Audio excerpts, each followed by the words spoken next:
सोचे जरा, इस्लामाबाद से तकरीबन 500 किलो ह्यूमन बायोलॉजिकल टिश्यू का अनऑथराइज्ड नेटवर्क पकड़ा जाता है और पूरा हेल्थ केयर रेगुलेटरी सिस्टम सख्ते में आ जाता है।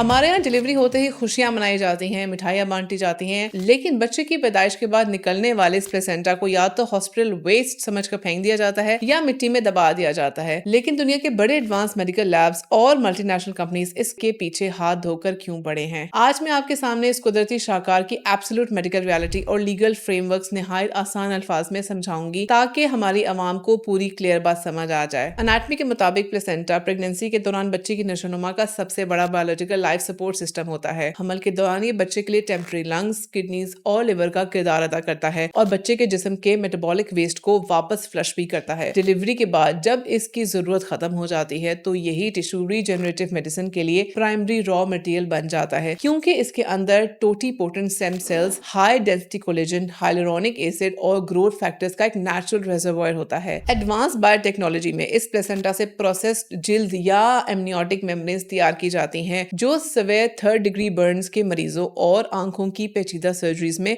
कॉर्नियल सरफेस रिकंस्ट्रक्शन का काम करती हैं। अम्बिलिकल कॉर्ड ब्लड से निकलने वाले स्टेम सेल्स को लीकीमिया यानी कि ब्लड कैंसर और इम्यून डिसऑर्डर्स के एडवांस ट्रायल्स में यूटिलाइज किया जाता है। इसके अलावा ग्लोबल कॉस्मेटिक इंडस्ट्री से एक्सट्रैक्टेड बायोएक्टिव पेप्टाइड्स को high and anti ageing therapies में यूज करते हैं। इसी हाई कमर्शियल वैल्यू की वजह से कुछ एलिमेंट्स बायोएथिक्स और हेल्थ केयर रेगुलेशंस की खिलाफ वर्जी करते हैं। अब हम इस पूरे मामले को दूसरी साइड से देखते हैं, यानी लीगल इंफ्रास्ट्रक्चर और स्ट्रिक्ट इंस्टीट्यूशनल प्रोटोकॉल्स के मुताबिक इंटरनेशनल स्टैंडर्ड्स के तहत एडवांस बायोटेक्नोलॉजी सेंटर्स बिल्कुल लीगल तरीके से हॉस्पिटल्स के साथ कोऑर्डिनेट करते हैं। जब हेल्थ केयर फैसिलिटी में डिलीवरी होती है तो रेगुलेटरी बॉडीज की तरफ से हर पेशेंट को एक बाकायदा स्ट्रक्चरल डोनर डिस्क्लोजर और इन्फॉर्म कंसेंट का फॉर्म फराहम किया जाता है। इस लीगल डॉक्यूमेंटेशन का मकसद ये होता है कि पेशेंट को पूरी तरह से आगाह किया जाए कि biological material advance scientific research या रीजेनरेटिव थेरेपीज के लिए डोनर एसेट बन सकता है और इस पर सबसे पहला इख्तियार सिर्फ पेशेंट का होता है। रेगुलेटरी कंप्लायंस के तहत इस डोनर टिश्यू की एक proper chain of custody maintain की जाती है, जिसमें molecular screening, donor history assessment और स्ट्रिक्ट बायो सेफ्टी मैट्रिक्स